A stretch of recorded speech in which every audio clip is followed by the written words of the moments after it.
ado, we'd like to introduce Jim Sacco, who's one of our trusted consultants, trainers, and friends. He's an amazing facilitator, and today he'll guide us through this presentation. And hopefully, you guys enjoy it. Please remember to participate. There'll be a lot of activity. We don't want this to be the typical webinar where everyone's being lectured, but we would love for you all to participate and be an active participant.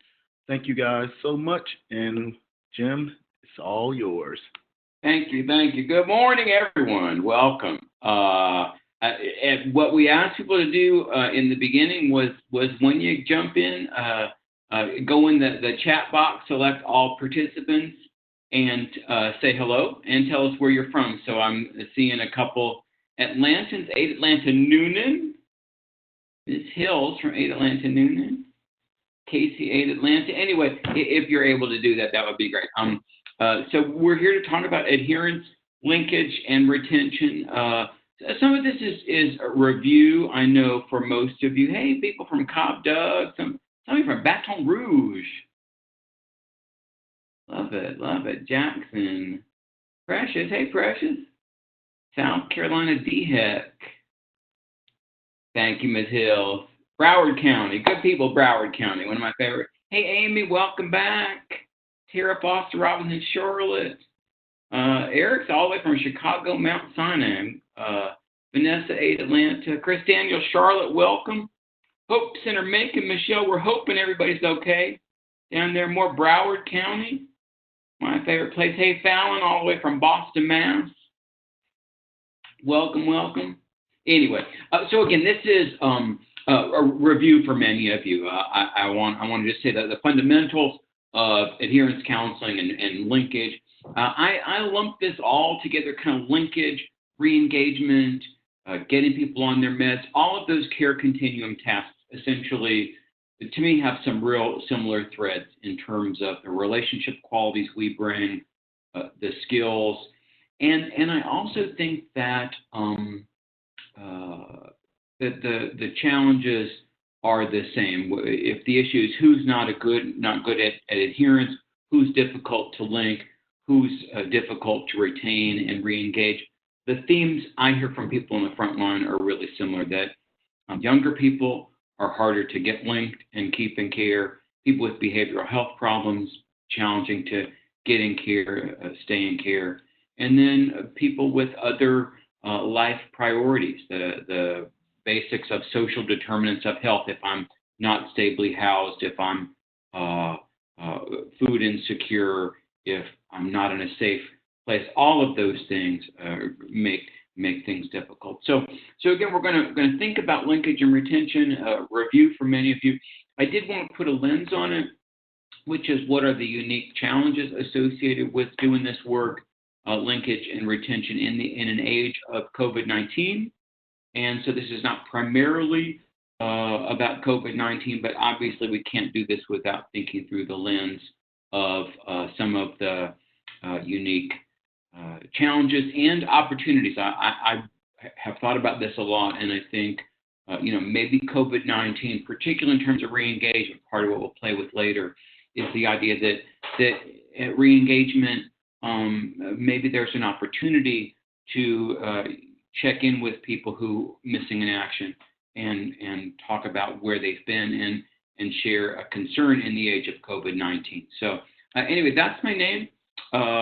What do you know about me? I'm going to ask people to use the chat box. Let's do the first question first. Anybody who's been to training with me before or knows anything about me, to catch everybody up, those of you who've been in training before or know my background or about me, anything you know about me and my professional background from previous training with me. Anybody been in training with me before, remember my bio. Type it in the chat box to all participants if you know anything about me. Yes, I'm a motivational interviewing trainer, says Kiri. That's exactly right. I'm a motivational interviewing trainer. Anybody else been with me in training before? Funny. Some would say goofball, Linnell. Thank you for that. Anything else about my background? Training, graduate degree from the University of Georgia.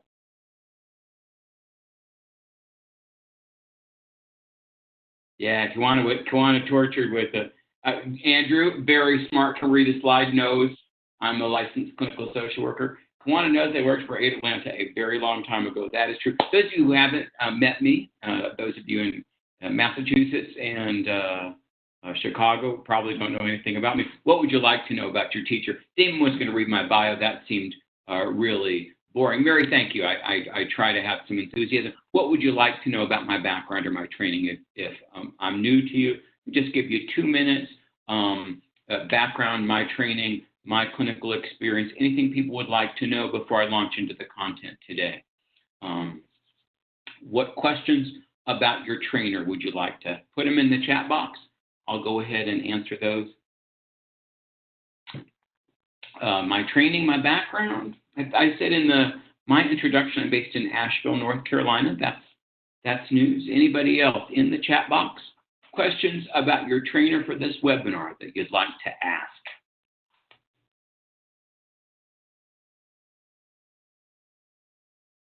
I'm going to give it 60 seconds. I want some hand sanitizer. I'm going to go ahead and sanitize my hands. Anybody background training? Questions about your teacher? Sanitize hands? You don't have them. All right, I'll move on. There's your goal for today's training. Review best practices and focus on some of the unique issues associated with this wacky time of COVID-19 that we're listening to. These are the objectives that we put forward. Look at barriers to care. Look at behavioral health challenges. As I said, it's my belief that one of the predictors of poor adherence difficulty with linkage is behavioral health background challenges that people bring. And so knowing about those. Interventions with good linkage coordination. Full disclosure up front, I reviewed and adapted heavily from the artist materials as I thought about this. I go to the Effective Interventions website. I look at CDC's guidance on HIV prevention, regularly prevention care, linkage, and I do think that the elements of artists continue to be good guides for us. So I suspect many of you have been through artist training. Some of that may be familiar. And then counseling interventions to increase readiness. So that's what we're going to do. But before we do, let's all catch our breath, take a deep breath. One of the things that I've struggled with in doing web-based teaching these last few weeks is artists, yes, artists. If someone could type in the ARTAS, type in the full, somehow I'm blanking on artist, ARTAS, Cherise. Artist is the intervention. I've got a citation, I think, later, but if anybody has a web link, I could type it in the chat box. Before we start, though, I want to see how you are today. I've struggled, as I said, doing webinars. I'm supposed to talk about whatever topic, and do I just march right in and not acknowledge this enormous thing that we're living in the middle of? And so what I've hit on is just a quick check-in. First question, this is, thank you, Carrie, Effective Interventions Artist, thank you. How are you today? To each of you participating in the webinar, think about your personal state, well-being right now. Scale of 1 to 10, how are you doing today? 1, really a rough day. Thank you, Isaac. 10, I'm doing great. 5, kind of, sort of. Where are you at in terms of, just living the life? A lot of 7s, 6s, thank you. And now Eric's on fire today. 8s, 9s, good. Good. I'm about a 7 today. Andrew, you and me both about a 7. Thank you, Jamaica. Good. 6 is suppression, about a 6. I'm ready to get out of this house. That's why I'm a 6. I'll tell you right now. Ashley. Again. Yeah, good. Angie says 6. Again, I think for all of us to continue. Mary says, I want to go swimming. What else do you want to do, everybody? I want to get out of this house and go to lunch with somebody. Cara says 6.5. I'm missing lunch with friends. What else? Missing Just going to the gym. Oh, come on, let's go see your mama. Oh, I hate that for you. Yes. Brunch with friends. Yes. Jamil says, let's all go to brunch. What else? Miss the movies. Oh, people want to hug their mom, and that breaks my heart. I've lost my parents. So Jessica, ready to hit the road. People are missing their work family. That's so cute. Chris is saying dinner, state parks, working out. Carla, I'm finna go to that YMCA like a crazy person. Okay, so good things. Enjoying quality time, missing cherry, I'm missing normal life, missing traveling. Let me do this second question. I think it's really when else missing Golden Corral. Bring it on. Oh, your goddaughter. Eating inside a restaurant.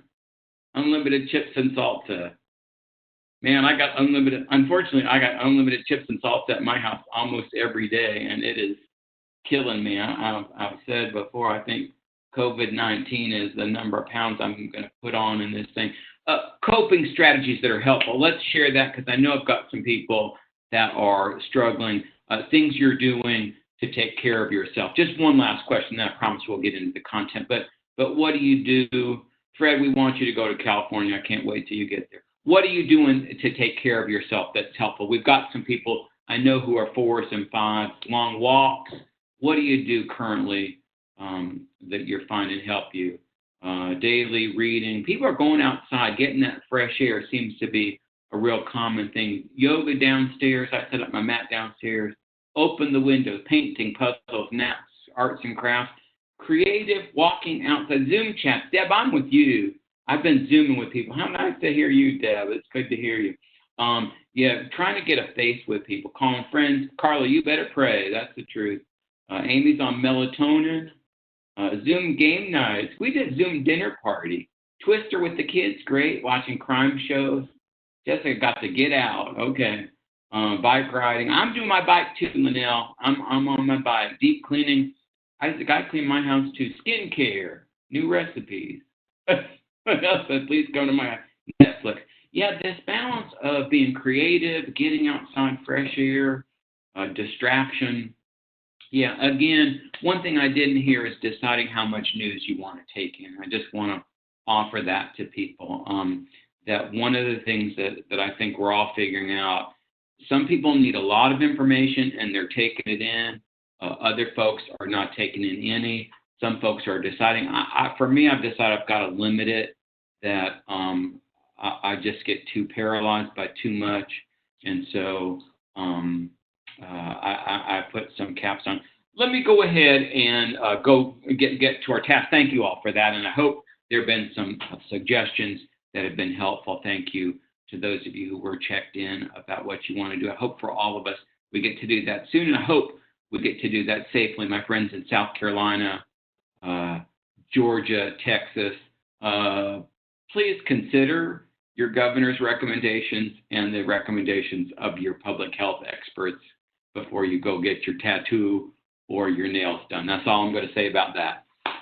So we're here to talk about linkage retention.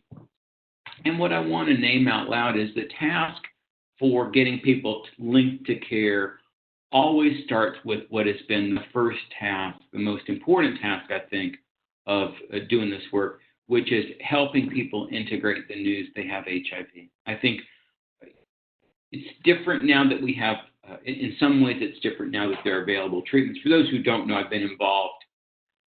Golly, somebody said I worked at Atlanta. I was involved in the mid-'80s. So I've been involved in HIV for a long time. And so back in the day, there weren't treatment options. Integrating this meant getting ready to face a, likely life-threatening illness in the early days. Not so much the case now, but I do think that whenever someone says your test is back and the results are positive, that we set people into a kind of crisis mode. For most people, it sets up a set of predictable emotions. I've got some of the emotions listed there, and I guess as people who are working in the field, I wanted you to add to that list if you can think of things. I think for a lot of people, shock and denial and could this have happened is part of the equation. I always think that stigma, thank you, Amy says fear, absolutely. Fear of the unknown, fear of dying, fear of all kinds of things.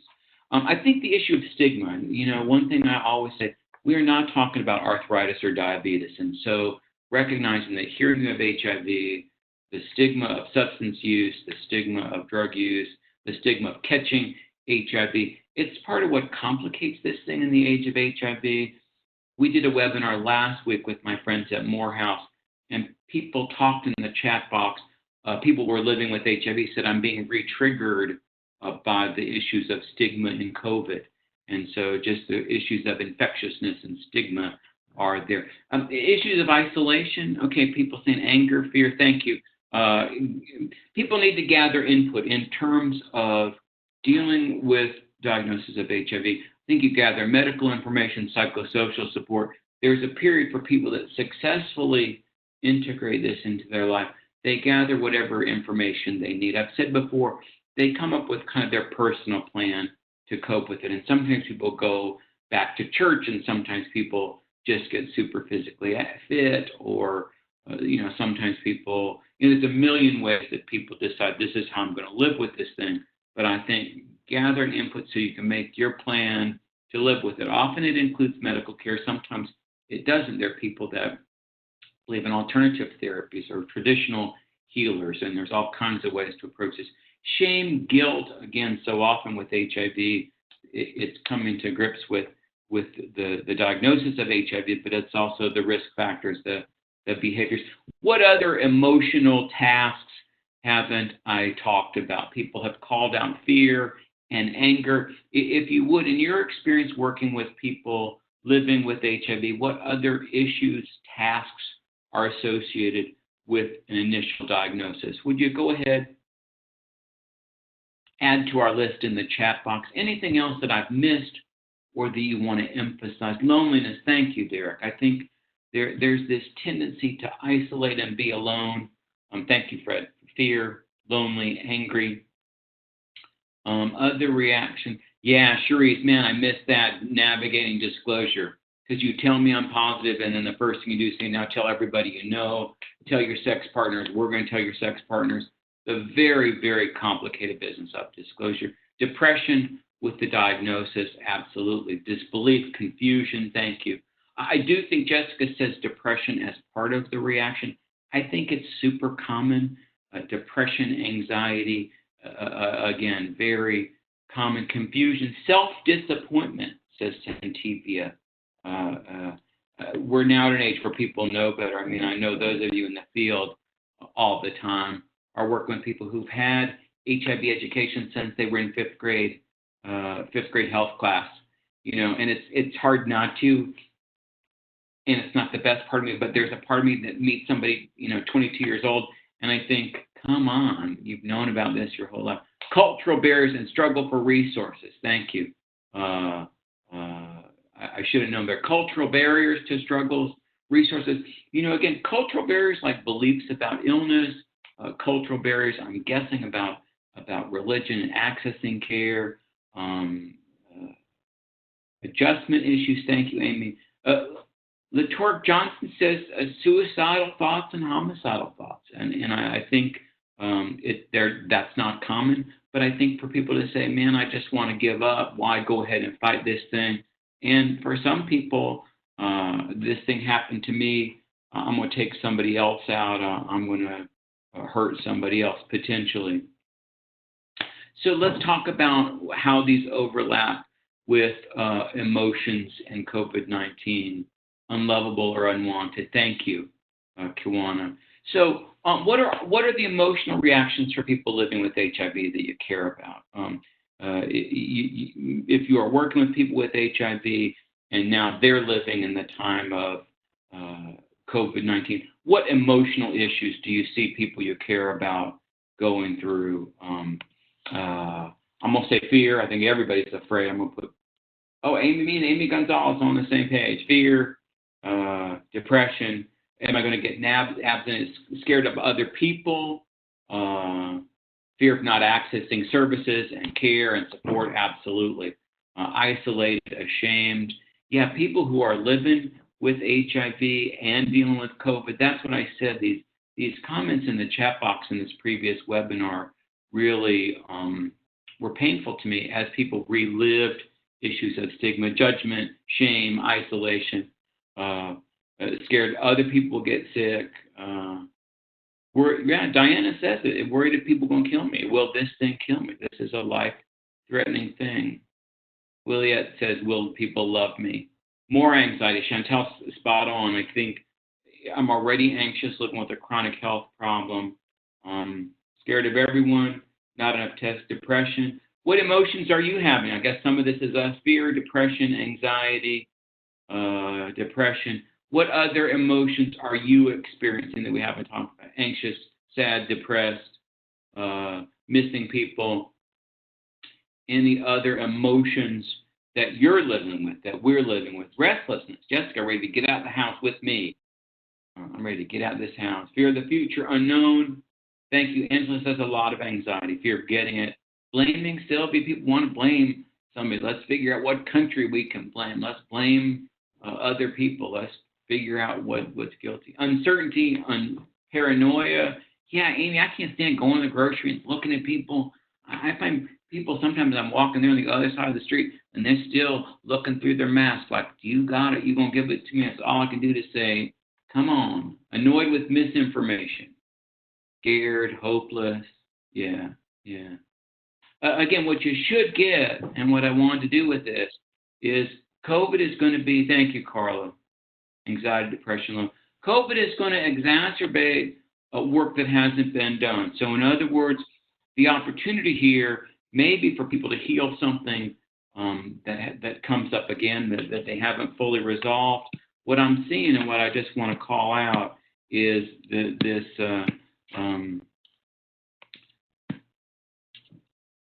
shared struggle of COVID and HIV, and how for many people living with HIV, or who care about people with HIV, or who've lived through it. The other comments in that webinar I'm talking about last week were comments of, wow, I lived through the early days, or had some other reaction. So how do we cope with COVID, and sort of my thoughts about how we live with this, how we help consumers live with this. Diana says, I wish we all had enough tests and we could take control. Absolutely, I think we all do. So how do we cope with COVID? Again, the issues of grief and trauma, stigma. I guess I haven't used the word trauma yet, but one of the things that I've been saying on webinars and to just people I'm talking to trying to figure out this thing is I think we're all in kind of a natural disaster that has the effect of potentially creating trauma in our lives. I mean, I think it is a traumatic event.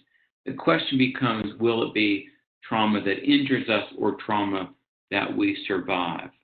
And so sort of emotions associated with grief, I think we've talked about a lot of these: denial, bargaining, anger, anxiety, as part of what it's like to live in an age of COVID-19 to support our consumers who are living through this.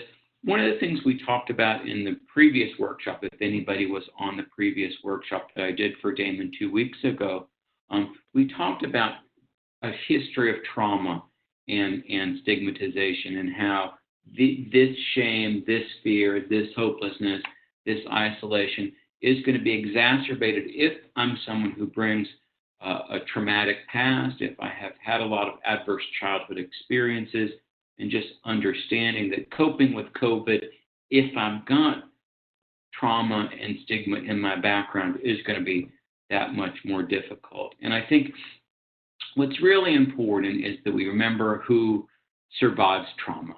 What I always say is that when trauma happens, when there's a traumatic experience, about 2/3 of people successfully work through that traumatic event without developing lasting psychosocial problems. And about 1/3 in the mental health literature, 1/3 go on to develop post-traumatic stress disorder or lasting psychosocial implications. So the studies now say what are the vulnerabilities to developing PTSD and what factors seem to be associated with resilience. And these 5 factors, well, I guess some of them are truncated. These factors at the bottom of this slide are factors that seem to show resilience. That is, these things contribute to people surviving after a traumatic event. So as we think about sort of goals for our own self-care, as we think about goals for consumers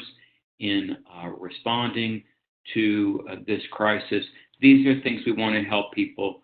So feeling supported from people that care about you, feeling connected to people is always at the top of the list. People who feel connected, people who can talk to other people, people who seek out help. Those behaviors are associated strongly with people surviving trauma and doing well. Action-oriented coping style means I'm doing something about it.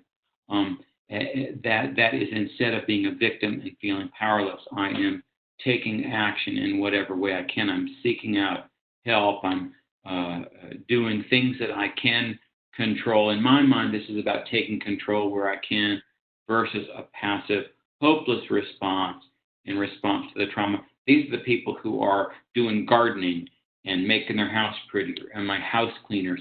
I think of all that as kind of active-oriented. I was down on my hands and knees a couple weeks ago on my bathroom floors. I was like, oh, I can't control COVID, but I'm going to get these floors clean. And I was scrubbing like a crazy person.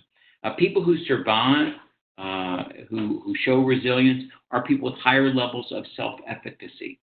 I define self-efficacy as that inner voice that says, I can do this thing. It's similar to self-confidence, but even a step further. It's a sense of mastery.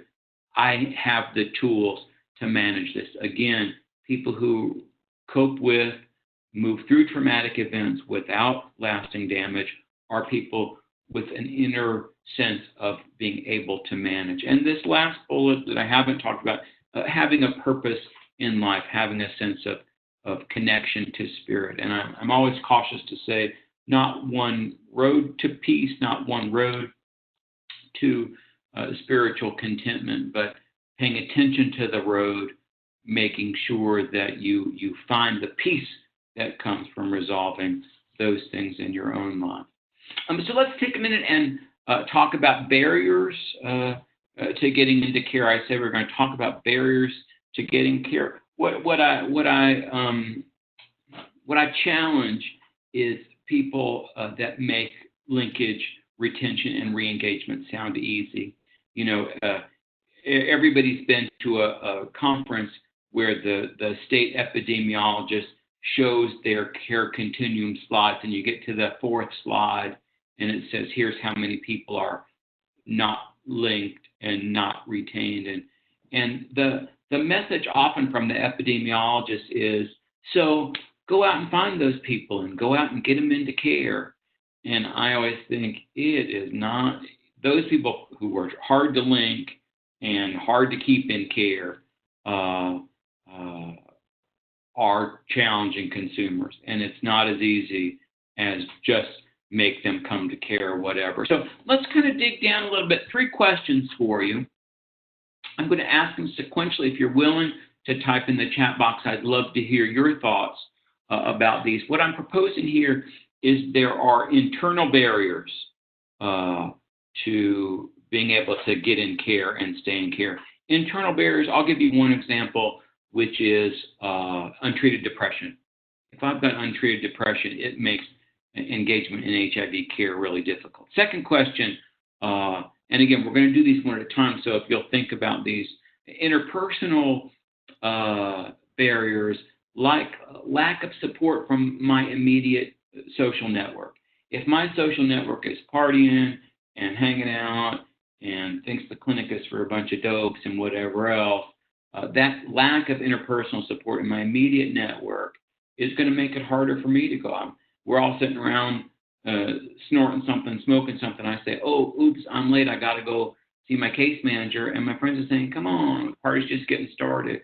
Last question is cultural and environmental barriers. What is it about people's culture? Like, do they believe in healthcare or not? Is, I think, an enormous barrier. Environmental barriers, like where we live. So let's do these one at a time, y'all. Internal barriers. What barriers do you see internal to the person? Intrapsychic, internal. What internal barriers? Not knowing about healthcare, not empowered to get to healthcare. Other internal barriers to getting in care. Stigma, thank you very much, Amy, absolutely. Internal barriers to being linked to care, to staying in care. Other thoughts you have, consumers, fear, absolutely. Avoidance, past negative experience, thank you. That's wonderful, Mary. I think thinking about how people have been treated by healthcare before. Access, thank you, Andrew. Do we have access? Lack of support, emotional, physical, internal barrier, language of information resources not easy to understand about side effects, lack of self-advocacy, thank you. It didn't say younger age, and I think that's embedded in some of this, but we know younger people are harder to get linked and harder to keep. Some of that's just developmental. That's an internal thing. Perception of lack of self-worth. Thank you, Keisha. Shannon says denial. Limited cognitive, absolutely, Jennifer, if I don't understand. And we bring in Dr. Educated at Duke, summa cum laude. Hey, I've done your genotype, phenotype testing and blah, blah, blah. Emotional reaction, I'm anxious in healthcare anyway. I need a cigarette or a drink anyway, and all that. Diana says family, religious beliefs, that sort of whatever. Let's go with the interpersonal. What interpersonal factors present barriers? Language barriers, thank you. Are there other, thank you, Angela, the language, whether my clinic speaks the language I speak or can translate to plain English. What interpersonal barriers? I gave you one of my friend network not supporting the same goals. Other interpersonal barriers that you can think of that impede getting to care and staying in care. Anything come to mind? Interpersonal barriers. Friends, self-esteem, feeling inadequate. Thank you, Jessica. Lack of support. Thank you, Amy.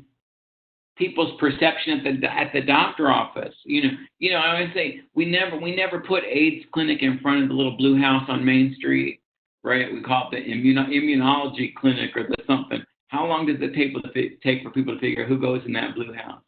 Clinics being closed. Thank you, Diana. Not sharing status, issues of disclosure, stigma, bias. Lack of stable housing. Thank you, Damaris. Trans individuals.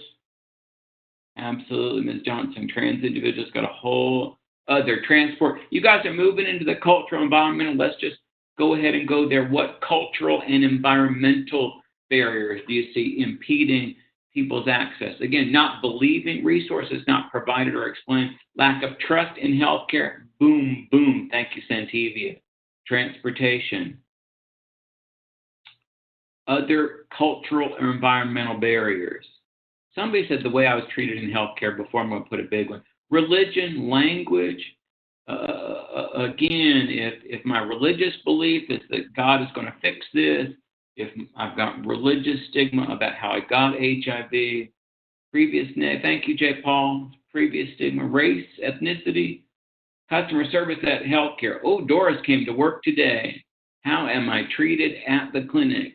That's always what I say when people show that fell out of care slide. I always go, and how are they treated at the visit just before they said, blank you, I ain't coming back to your store? And I think customer service is critical. Abuse at home, eliteness, bringing our boujiness to the clinic, upbringing, empathy, childcare, religious belief, thank you. All the time, religious belief. Again, if that stigma of risk behavior, healthcare conflicts with my religion, we got to find ways to practice that align with people's cultural belief, and we got to create services that address the environmental barriers. Beautiful lack of education in medical practice, domestic abuse. So many working at home. Yeah, we're all whining because we can't go out for lunch. We're talking about.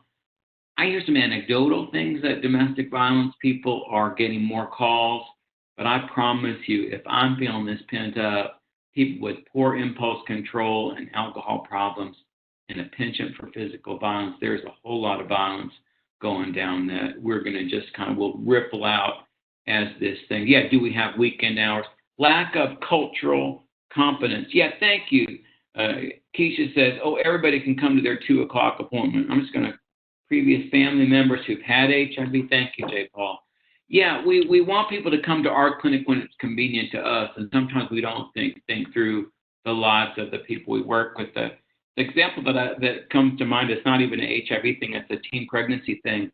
But a large clinic in Georgia, we went to the health department. We said, "Why aren't you seeing more teens for pregnancy prevention?" They go, "We don't know. These teens that don't show up." We said, "Okay, well, how do you do your appointments?" They said, "Well, it's a walk-in, call-in, and by 1 o'clock in the afternoon, all our appointments for the day are full." And we had to say, well, if you cutting off appointments at 1 o'clock and your kids don't get out of school till 2:45, you telling me these kids get all the way to the health department and you turn away, tell them to call tomorrow? It's like systems aren't set up sometimes to think through. FAB says not being able to, right, exactly, not being able to ask for help. Thank you for anxiety. So, yeah, mostly telehealth. Yeah, the issues of can I get to care, whatever else. One thing that Damon's gotten really clear guidance on is HRSA is saying to everybody, you are to keep providing care. They do not want COVID to be the excuse. So you're Zooming clients, you're phoning clients, that pharmacy is open, the nurse can see people. We're given 90-day prescription. We're using lots of caution, but your clinic is open. Yeah, Vanessa says, what about health literacy? Absolutely. We're given all this mumbo jumbo. You guys did awesome. Thank you. Again, Rhine-wide funded clinics are expected to provide core medical services, including case management, social service, behavioral health, adherence counseling. So again, we're Zooming, whatever else. Damon, I'm going to ask you if you're free. I can't remember how people access. Damon, the AIDS Education Training Center has been given additional resources to help people with virtual visits. Damon, how would people access the additional Zoom? Is it Zoom that you've got? Can you fill that in? Yes, so basically participants will have to reach out to their local ATCs, and with our funding that we have for training, travels, and meals, they've allowed us to reallocate some of that to purchase Zoom, to aid with, to either purchase Zoom or to expand our Zoom licensures so that you can still help agencies provide continuity of care. So if an agency did not have access to Zoom or could not afford it, we could give them a Zoom room, and in that Zoom room, they'll be able to have a case management appointment, health appointment, or just a patient visit. But you can reach out to your local ATC, and they should have funds that they could have reallocated due to COVID. Yep, great. Anyway, so if you aren't sure how to find your AATC, you can reach out to the host for this webinar. Obviously, Damon is the connection to Georgia, and he can help you find your AIDS. We're using a term we should have identified, AIDS Education Training Centers, AETC. If somebody in the chat box could do the national site. No, Zoom professionals, Carlos says, is Zoom confidential. So there's all kinds of, there have been people Zoom bombing, but the professional license of Zoom is HIPAA compliant. That's why people are going with Zoom. It's not that anybody has, Skype is not, Teams app, I don't know about Teams. The main thing is you're looking for a form of video that's HIPAA compliant, and Zoom has been. Again, there have been cases, Carla, of people boffing in. There's a free Zoom that doesn't have the same safety protection. The thinking is that's probably the place. And you know, I think the bottom line is hackers are trying to find workarounds, but Zoom is HIPAA compliant. If you're using another tool, you want to find something that's HIPAA compliant. That's the main thing. Again, Evan, maybe if you could do the national AIDS, I knew Mary Prim, you go, AIDSETC.org. If you're in Chicago, in Cape Cod, in Florida, and don't know who your local ATC is, Just say you were on a webinar with the Georgia AATC and they said you could get help. If you don't have access, again, you got to frame it as linkage, retention, re-engagement, but they should be able to provide resources to help you or expand their license. Oh, thank you, Mary. And there's a COVID resources box at the bottom of that page. Thank you very much. So I'm talking about all these psychosocial. Let me keep moving here and get into what we know about good linkage. And I'm going to do this quickly. Again, this is stolen, adapted, really stolen, straight out of the artist material, but it's the foundation. It's been the foundation of good case management. I did a thing way back in the day. We did a intensive case management model to get people linked to care. It was a CDC intervention that sort of morphed into artists, but essentially it starts with the relationship. This thing starts with the relationship and focuses on your client's strengths as we talk about how to do this work and what people with all the injury that you've described. So I'm going to meet you with a place of compassion, concern, and as I start to discuss with you, I'm going to think, what strengths does this person bring? I'm going to reinforce those strengths. In motivational interviewing terms, we talk about use of affirmations. There's a way, I think I've got an example in a later slide, of doing strengths-based questions in your assessment. As I prepared this talk, I was looking at artists and I was kind of merging it with a discipline called strengths-based case management. And the whole idea that if you're looking for strengths, you're going to see strengths. If you're looking for disease or discord or challenges. So strengths-based assessment, asking consumers to find out what their strengths are, what their skills are to help you accomplish their goals.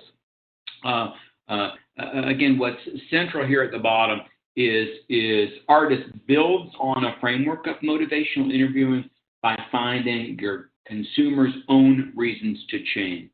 That people change when we find their reason, and they set their own goals and they develop their own plan to do that. So we maintain this client-centered, consumer-driven approach with 1 to 5 structured sessions. Again, it's the artist action plan. I'm not sure my term artist. It's a very structured kind of here's the artist intervention. If anybody knows that, type it in the thing. I'm missing the language. The artist structured tool that you use every session. If anybody knows it, they'll type it. So there's a structured way that you do. What are your goals? How have you done on your goal? Active management, case management, meeting them outside the office if you need to. Again, the idea here is that it's not you have to come to our office. This is active outreach to get people engaged in care. Coordinating, linking people with resources if you don't have housing, food, support groups. Again, you are a resource. I always think of prevention case management as the hub in a wheel. And so you are coordinating services. Again, different than sort of traditional open-ended case management. Your focus in terms of assessment, linkage is to get services people are going to need to get into medical care. Again, the goal there, medical care and other needed services. Again, just a real quick highlight of Artist. Artist is a 2-day intervention. I've just boiled it down to 2 slides. I don't want to say you've been trained in Artist, but just the steps of good prevention case management. I discussed relationship factors earlier as being at the heart of what helps. I just want to ask you, again, if you're willing to type in the chat box, I'd love to hear your thoughts. What would be helpful, what would be interesting to me is to think about a time that you were helped. So maybe take off your hat as a social worker, adherence counselor, nurse, and kind of think about a time when someone was helpful to you. You had a difficult time or medical situation. Maybe you currently have a healthcare provider. But if you would, think about a difficult time, a difficult circumstance, and think about the most helpful person. Let's put that relationship under a microscope and think about what are the traits, behaviors, values, beliefs, what's helpful to you. Beautiful, Angela. Get us started. What traits, behaviors were helpful to you? Go ahead and type those in the chat box. Beautiful. Compassion, listening ear, active listening without judgment, trust, empathy, always good listening. Tara, thank you. Diana says follow-up. Somebody cared enough. Part of what's great about active case management models is I'm going to follow up and say, where have you been genuine? Derek says a patient navigator was helpful. People who were real and honest and calm and willing to be helpful. Thank you, Charles. Timely follow-up. Cherie says transparency. Other factors, values, behaviors of someone who helped you. Unconditional acceptance. Beautiful, Amy. I think that's what our people are looking for. Resourceful. Both came at the same time. Diana and Eric said resourceful, understanding. Beautiful. Dora said keeping your words. Absolutely. That people bring a healthy distrust. And if you say, I'm going to be here Tuesday, check back with me when you come to clinic, and you're not there, it's a big deal because people bring a distrust of healthcare. So do what you say you're going to do. Willing to listen. Everybody says judgment-free. I've had that multiple times. Beautiful. People advocated for you when you weren't able to. Diana says being there. Beautiful.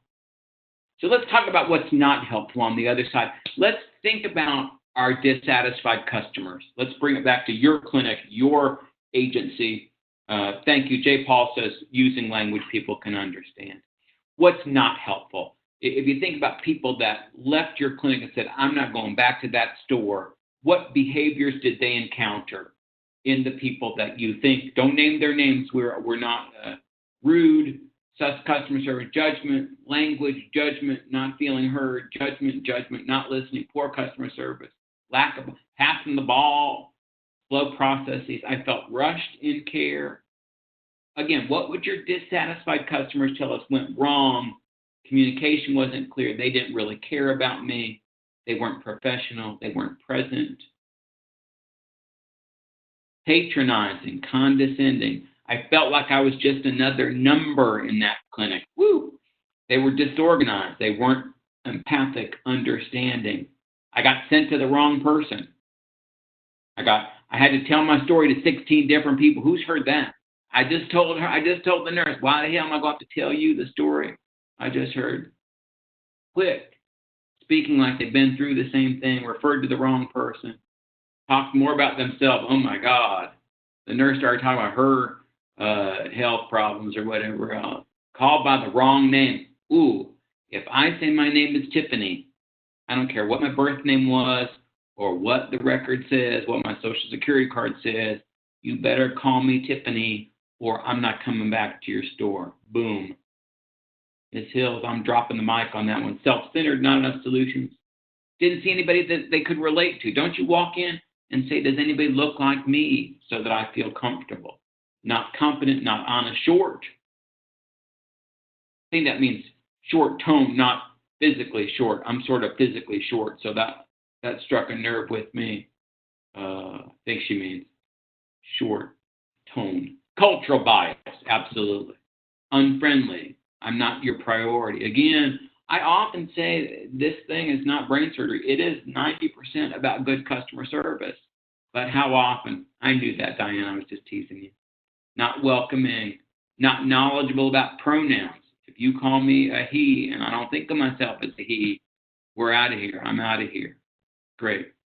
So how to do strengths-based assessment. These are your core skills.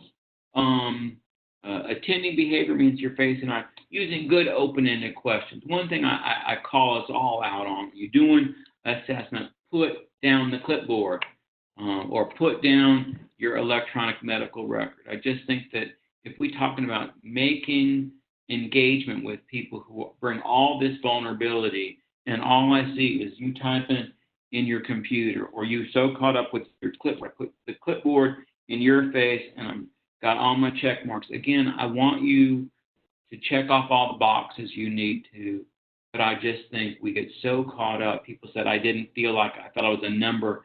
I didn't feel I was a priority. Did the person that did my assessment make eye contact with me?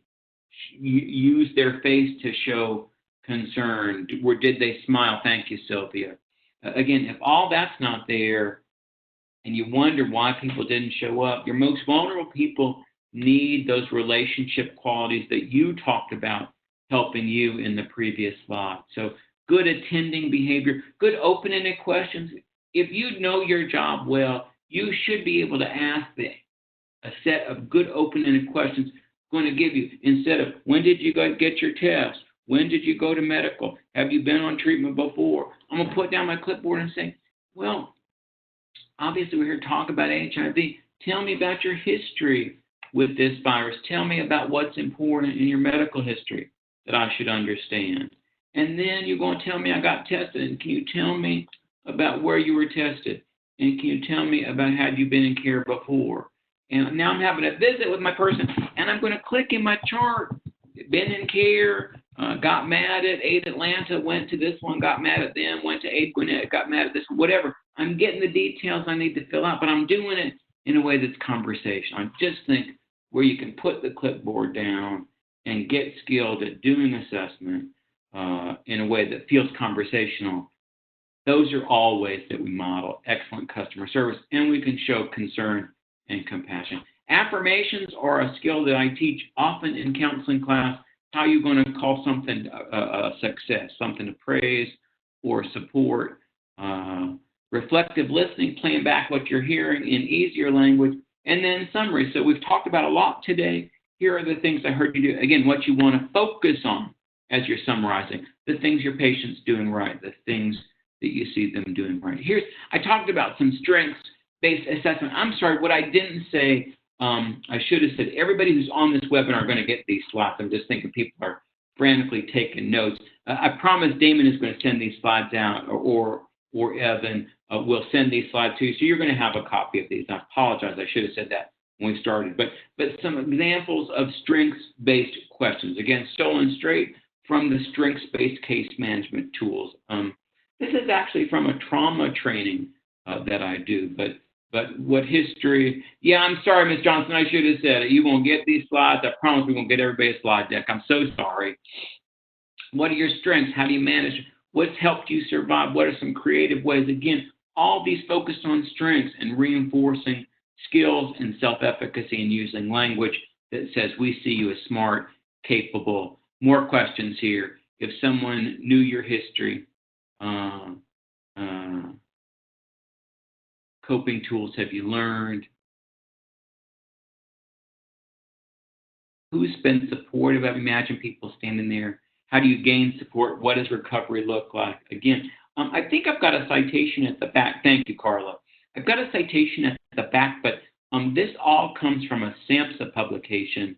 If I don't have it, I'll look it up. Or I'm going to ask somebody who's got access. I think if somebody's got access to the website, it's SAMHSA Treatment Improvement Protocol on Trauma-Informed Care, TIPS, Trauma-Informed Care. I think it's TIPS number 34 or 57. I can't remember. If someone has a second to double task, if you type that in the chat box, this is adapted from the SAMHSA material I'm talking about. So those strengths-based questions come from a SAMHSA document. Somebody's going to find that link. Treatment Improvement Protocol 3457, one of those. Anyway, what factors are related to people being ready to get in care, stay in care? This is what we know about who's more likely. Again, if these factors aren't here, these are things you want to, over the course of your relationship, focus on. If you see these factors aren't here, you need to raise a flag to Miss Nancy, the bossy nurse, or Dr. Pushy from Duke Summa Cum Laude, and say, hold on, y'all. These factors are not here for this patient. This patient is going to need additional support. Their sexual orientation, their gender identity is still fluid, forming, not accepted. There's no social support. There's substance misuse. There's mental health stuff. They don't believe what you're talking about. Dr. Summa Cum Laude, they don't trust what you're talking about. And there are significant barriers. So if these factors aren't there, they're going to promote readiness. If they are there, I did that wrong. If these factors are there, they're going to enhance readiness.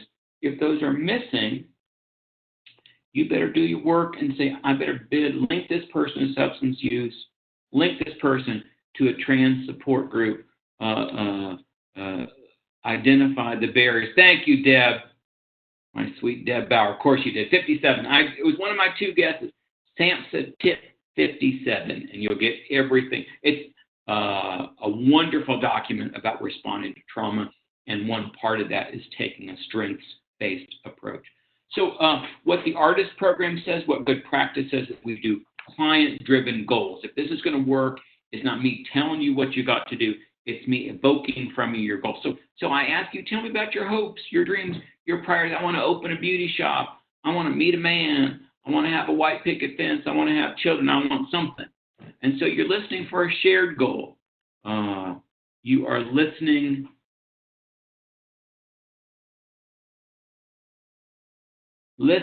to what's important to that person and striving to find a shared goal. Damon, I've had a comment that I'm breaking up. Is it on my end? The audio?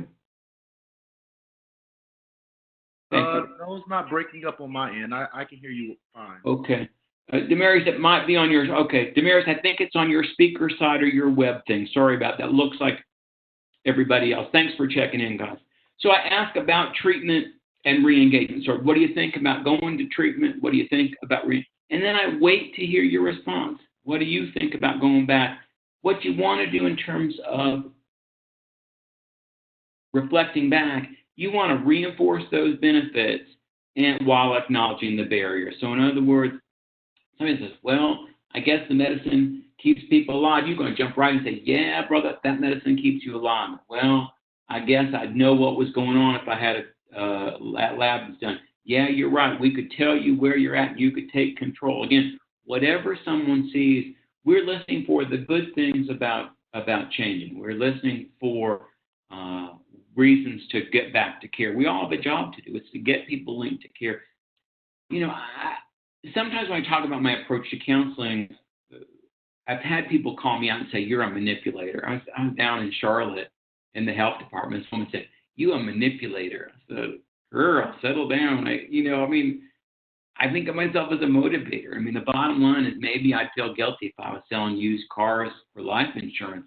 But I'm talking about how we're going to keep people alive by getting them in care, keeping them in care, getting them back to care if they fell out. So we're being strategic. We're using our relationship and our counseling skills strategically to get people to do the healthy thing, to keep them alive.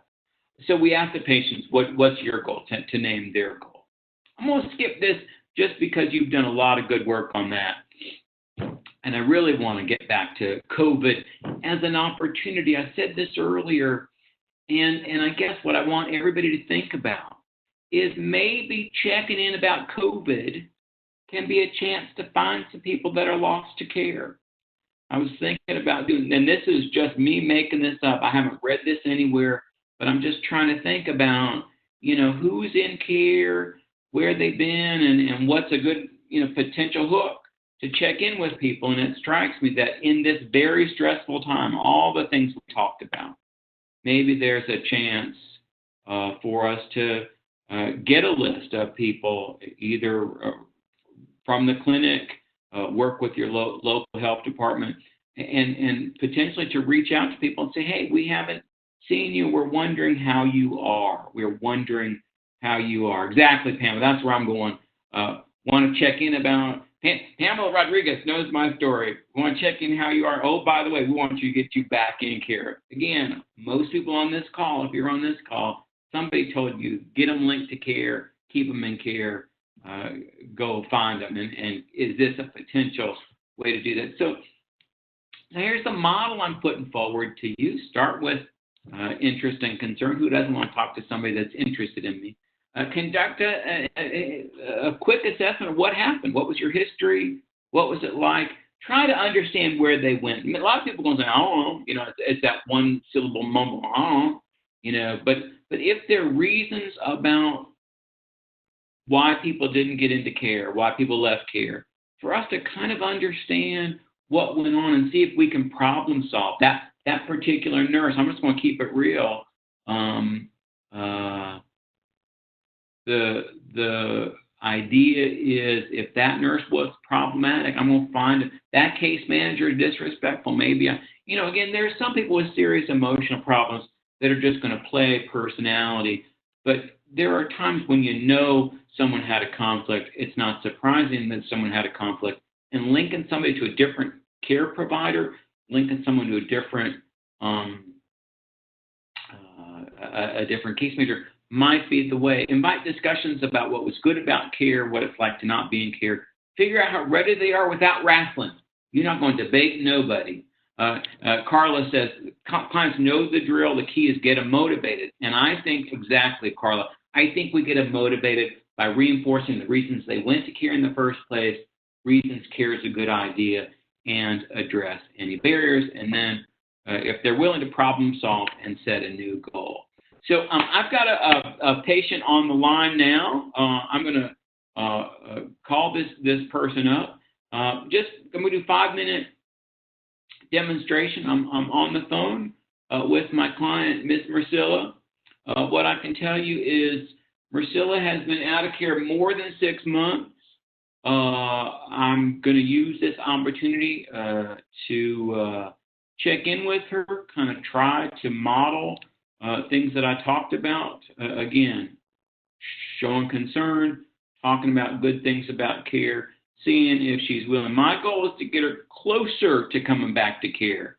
She may or may not take that bus token or that taxi ride today. She may not feel safe on the bus today. But again, moving from where she's at, not in care, can I move her along that continuum is my goal. I'm just going to do 5 minutes with Miss Marcilla. Marcilla, thank you. Is your audio on, Marcilla? Yes. Fantastic. Ring, ring, ring. Hey, Marcilla, is this Marcilla? Hi, yes, this is she. Hey, Marcilla, it's Jim Sacco from the clinic, the case manager that you had worked with. Oh, yes. Hi, Jim. How are you? I'm great. Hey, thank you. Marcilla, I don't know if now's a good time. With all this stuff going on, we've got some people we are checking back on that we haven't seen for a while. Do you have 5 minutes? Could I check in with you? No problem. I can take out 5 minutes. That's great. It's good to hear you. Most importantly, how's your health, Marcilla? We've seen in Atlanta a bunch of this COVID, and are you okay? Are your people okay? How have you been impacted? I can't lie, I'm very anxious. I've been, having a lot of concerns about, how this is going to affect my health, and so it's just a very scary time for me right now. So I've just really just been trying to stay in the house and, just talk to friends to just keep my anxiety at bay right now. Yes. I'm feeling the same thing. I'm doing the same things, Marcilla. I think fear and anxiety is especially scary now, and information we haven't known. And yeah, for me, reaching out to friends and getting support and just talking about it helps me. So no health problems, good for you staying at home. You feel good about the plan you have in place to stay healthy? Well, I've kind of haven't been in care for a while, so I kind of haven't seen anybody in about 6 months. Yeah. So things just got kind of crazy, and I'm in a new relationship now, so just trying to navigate through that, and now everything else is happening, so I'm a little concerned because I haven't been on my meds, but I don't really know, I'm not really sure. Well, congratulations on finding somebody. That's a pretty fun thing, so congratulations. Nice person? Yeah, he's a great guy. I'm very excited. It's still new, though, so we'll see. Everything's all nice in the beginning. So. Right. Well, still, congratulations. It's a nice feeling. And yeah, Marcilla, full disclosure, I'm aware you hadn't been around, and I certainly am not trying to be the police here, but we just thought we'd take this opportunity to make sure you're okay with COVID, see what's going on, and when I looked at my list of who I haven't seen, I thought of you, and I just wanted to check in, and just acknowledge that we haven't seen you. I guess, would it be okay if I ask a couple questions, Marcilla, about that? Yeah, sure. You said boyfriend and things are hectic.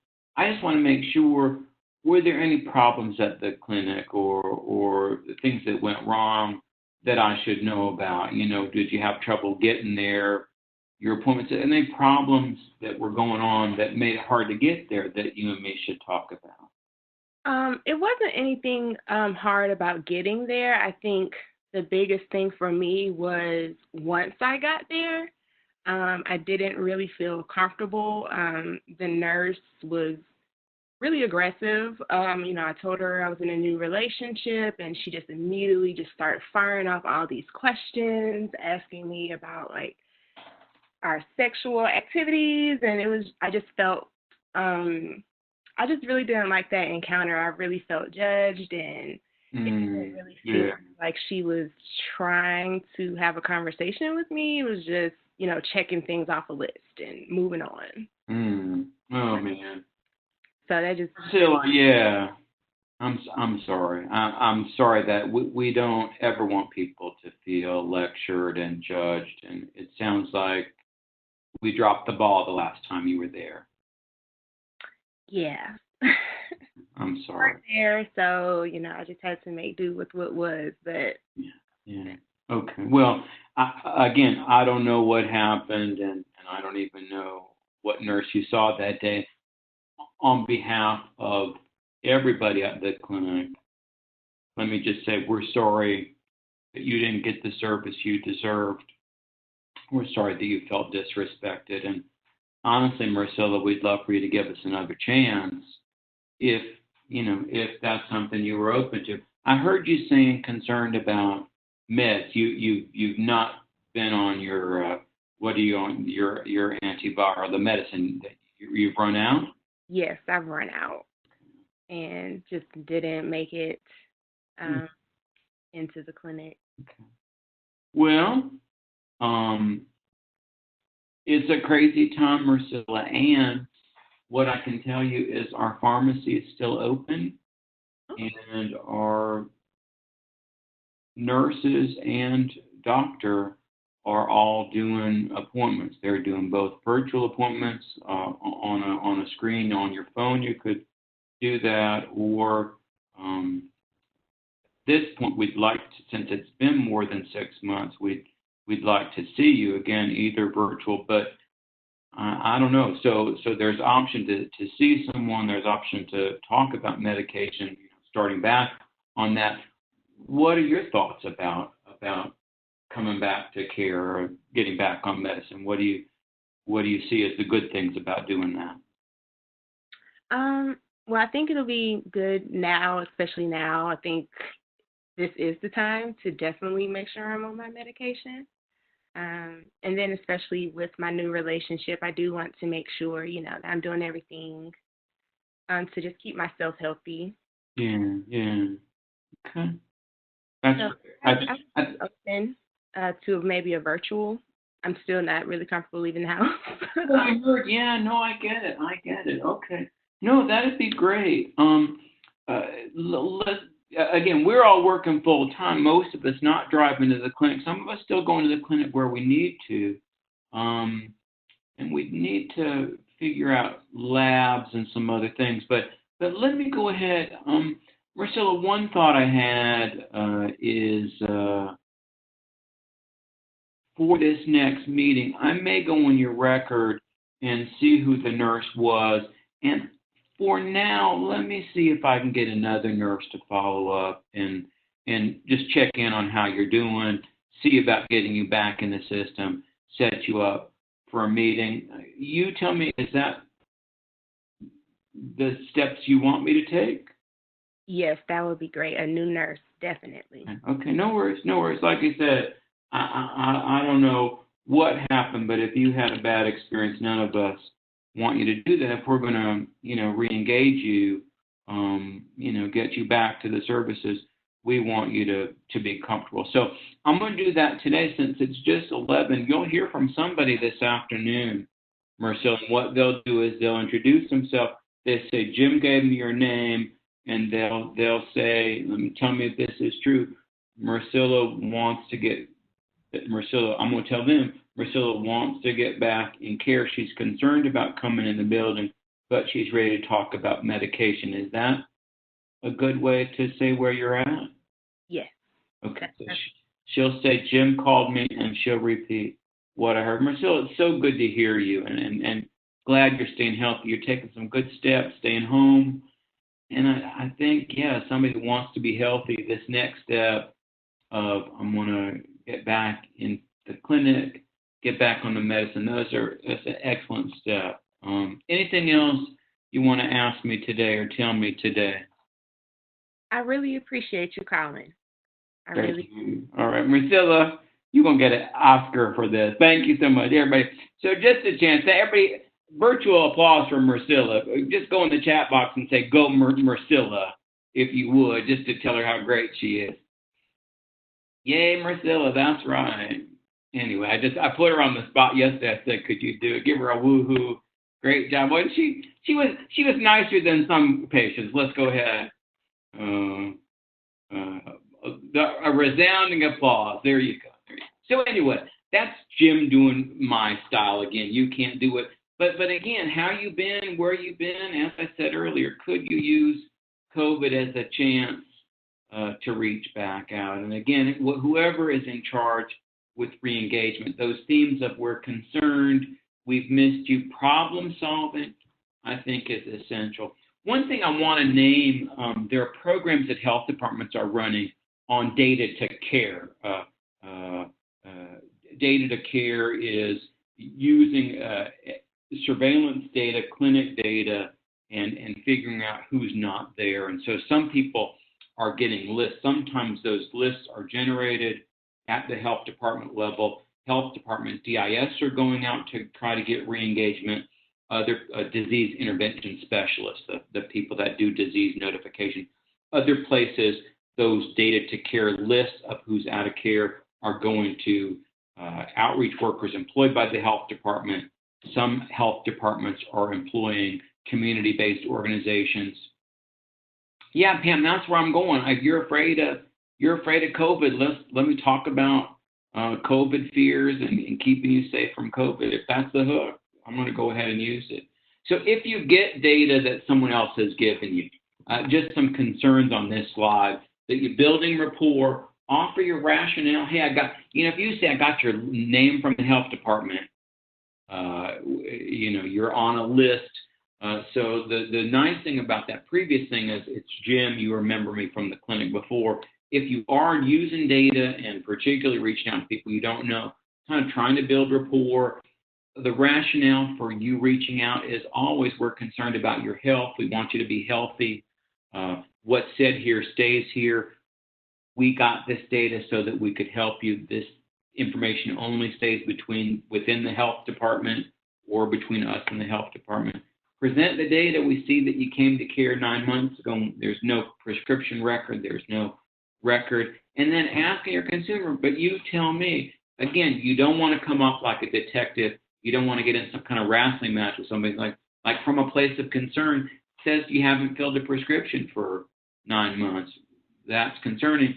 Tell me about that. An open-ended questions to invite your consumer to react to that information. I think it's important if you're in a data to care program or using data other people give you to say you're in charge of your own life. You're a grown person. You have choices. Again, we're not the HIV police. There's this dance of being an aggressive outreach worker, which is what engagement is about. It's aggressive outreach, but it's also about not coming off like law enforcement. And those relationship factors and having it come from a place of concern and compassion, finding out the patient's own reasons to change, problems associated with their previous visit, all those are ways that you're going to do your job. So who, again, as I was getting ready to do this, there's some, 8-year-old, 6-year-old study now, but the old CTEC, the other CTEC, Damon, did some research on adherence, who does better and who does worse. And these factors came up as leading to poor medication adherence. Again, as I look at the literature, whether it's linkage, adherence, treatment compliance, re-engagement, the factors are all the same. Look at those factors and tell me which of those you flagged in our previous discussion of barriers. I think most of those are things that you guys identified as the barriers. So this is about adherence, but obviously when we talk about engagement linkage, these people are harder to link, and addressing these factors are critical. Let me see. I got a question here. So there's a question in the chat box, not involved much in linkage, but more in retention and care. How do I engage in best practice if the client's tired of rehashing their story? I think if you are, thank you for that question, whoever sent it. I think if you're already in, someone's already in care, you don't need to go back and start with the history of when people were tested and what their diagnosis was like. People will take you there if they want to go there, but at this point, your job is retention. So if somebody's in care, you're going to keep them. Don't focus on where they were tested, whatever. Focus on the here and now. It starts with, if you're there in the clinic trying to retain people, it is so great that you're here. Tell me about that part of you that came to care today. Tell me about that part of you that wants to be here. So you're reinforcing those reasons without, again, going back through the history. Again, some of our forms go back and say, make a client go back and do whatever. You should have gotten, if this is good continuum of care, you should have gotten the background data from the testing place. They should hand the patient off in an ideal world. So if your job is retention, let's talk about reinforcing that you got here, reinforce the benefits of staying in care, do good customer service, especially early on, aggressively. How did this visit go? I worked at a clinic in Charleston. I did some training at a clinic in Charleston, and they had their peer linkage people embedded in the clinic. So they'd see the peer, hey, how you doing? Go to care, go to your case management, whatever. And then the peer would walk them out, would see them at the end. How did that go? I know a lot of places can't have that model, but aggressive customer service, especially early on. So I'm not so much focused on tell me your history. When did you move to Atlanta? When were you tested?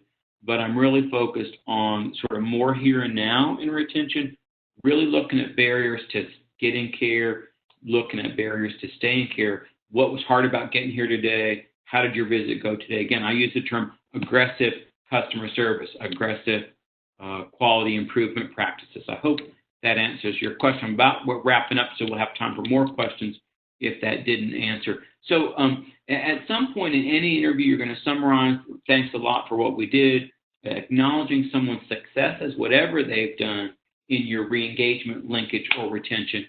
Summarize their history. Again, always coming back to the good things of being in care and the consequences of not staying in care. Yeah, you hit all these good reasons. And yeah, if you don't know what's going on, your immune system could be being depleted if you don't come back.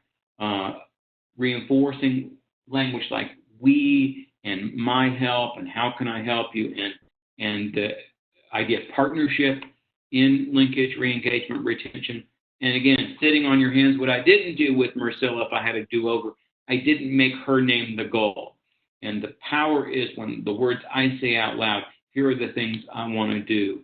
And so I should have said, Marcella, I'm going to talk to a new nurse. What would you like me to tell her your goal is, if I had a do-over? Because her saying it out loud and negotiating an action plan that she owns are the sort of the highlight of your summarizing.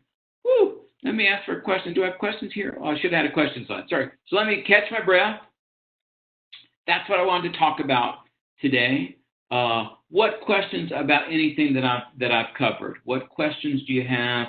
What would you like to expand on? Anything you'd like to emphasize that I've done? Priscilla says, reassure a client concerned about the health if they miss a day of their medication. You know, Priscilla, I think you're going to, the bottom line is really when we talk about adherence, here's the dirty secret. We're talking about every dose, every day, and ideally about the same time of day. So it really is kind of a big deal. I don't think we want to go there with a client, but I think when someone says, I'm concerned I missed a day, I'm going to start with, again, support for the right thing. It's good that you're here. You're not going to die because you missed a dose, but it's concerning. Kind of reinforce every dose every day about the same time of day is best. So acknowledge the anxiety. See if you can turn that into a plan. Let's talk about improving your plan. Is there a particular time of day that would be best for you? Some people have found that doing it around toothbrushing because they brush their teeth every day. Some people have found that right after breakfast. What would be a time where you could be reassured that you don't have to worry about this? Again, see what I've done.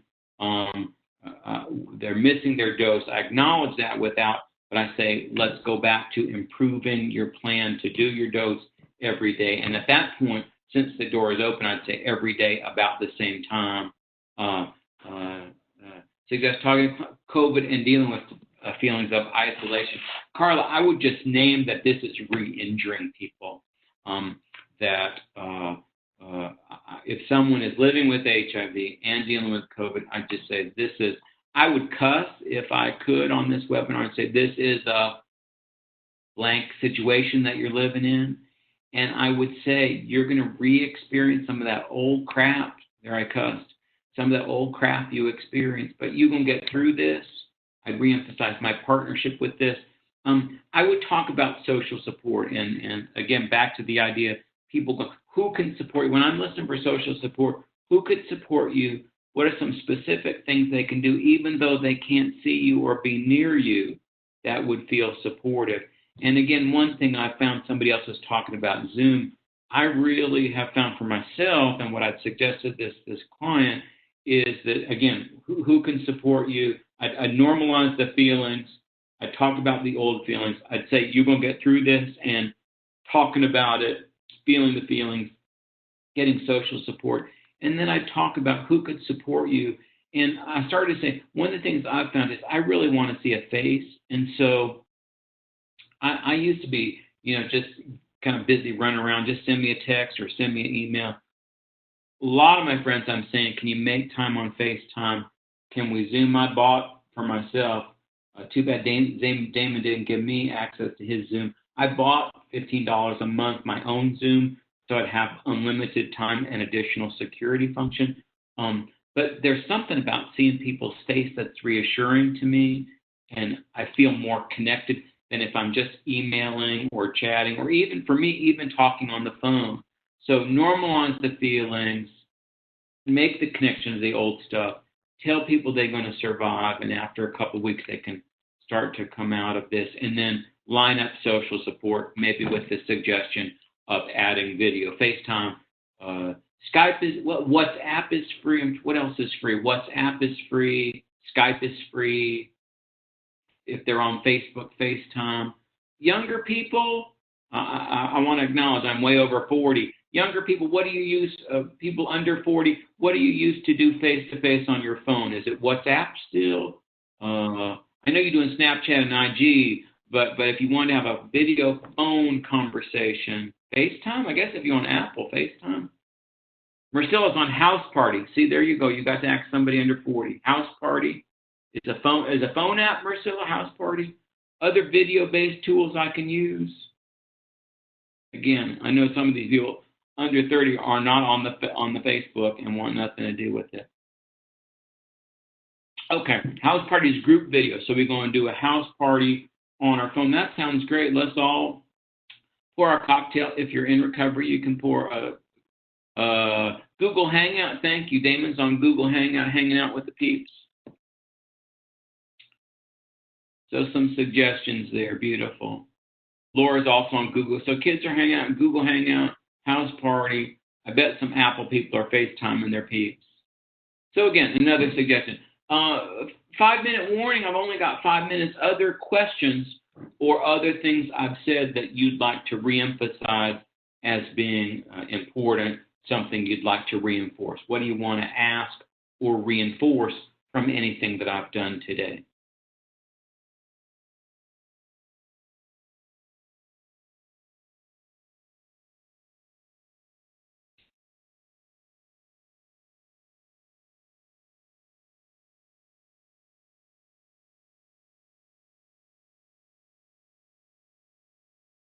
COVID is an opportunity. Thank you, Mary. Again, I think it opens the door. And because we're all scared and sad and living through this emergency, to say we're concerned and reaching out to people. Put the word out to your leadership and say, hey, I was on a webinar, good-looking bald guy, please say it that way, said, do we have a list of people MIA, and could we use COVID as a chance?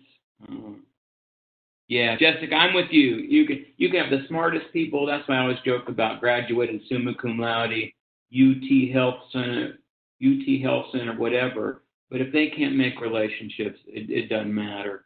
Anyway, well, listen, y'all. It's great. Thanks for taking part. You guys in the chat box. I know it's wacky to be chatting on a thing. I can't stand talking to my own laptop. And thanks especially to those of you that played along. Excellent insight and sharing. Stay healthy. I've got to tell you, beautiful. Sylvia says, let our clients know we're all in this together. Beautiful. And I think if you're reaching out, let me go ahead. Before people leave, we've got our evaluation link here. This is a way our friends at Morehouse. Jennifer can't click on it. How do we get, they're asking me, oh, Evan did it. Man, Evan came to work. So in your chat box, Evan Pitts. See, I didn't know how I was going to do it either. I put it in my slide. Evan Pitts has put the evaluation link.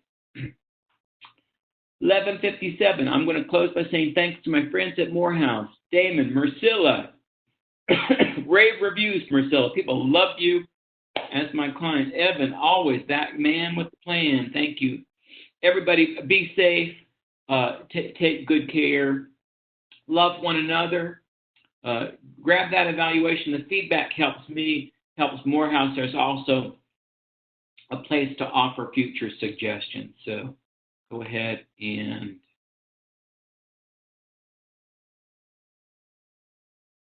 thank you, Chris.